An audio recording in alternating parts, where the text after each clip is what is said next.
Well, before we wrap up today, I wanted to show you a flower preserving process that is actually quite fun. And you've probably got these flowers growing in your yard right now.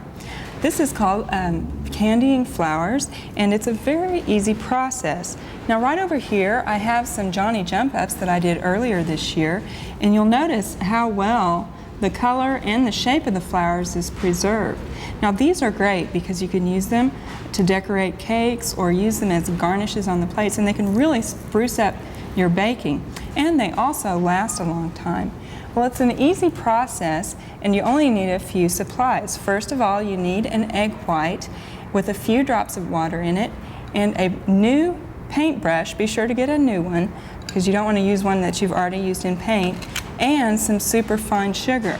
Now this is not powdered sugar, but it's granulated sugar that I've put through the blender, and that will break it up so it's super fine. And finally, the flowers that you use, you can use any kind of edible flower, but the pansies and the violets and the violas really lend themselves to this process because of their bright colors and also because they're so flat. Well, all you need to do is pick the flowers and wash them really well. And the important thing to remember is to use flowers that haven't been treated with any pesticides. That's very important because you're going to be eating these. After you've washed them and dried them, just remove the stem here, and then use your paintbrush to paint the petals with some egg white. Now you just want a thin coat on the top of the petals, and also on the back side of these petals. Go ahead and coat them with a thin layer all the way around. Next, you just take some of your sugar and sprinkle that over the top.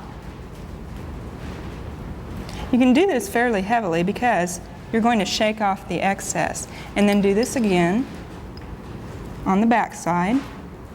And it's important to get them well coated with the sugar because that's part of the preservation of the flower.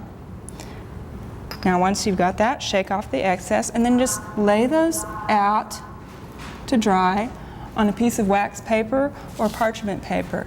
Now these will take about 12 to 36 hours to dry depending on the humidity, and if you want to speed this process up, you can put them in an oven with the pilot light on overnight, or you can put them in an electric oven with the door slightly ajar with a temperature from 150 to 200 degrees for several hours, and that will dry them out for you. Now once they're dry, you can store them in a well-sealed container, and these will actually last for up to a year. So you'll probably want to do a whole lot of them at once and stock up on them so that you can use them to decorate all of those pies and cakes and pastries that you're making. But this is a really fun project, and it's a fun thing to do in a group. Well, that's about all the time we have today on Oklahoma Gardening, so come back and join us again next week. We hope you enjoyed this video. It's part of our Oklahoma Gardening YouTube channel. You can also find even more videos on our OK Gardening Classics YouTube channel. And join us on social media for great gardening tips, photos, and discussion.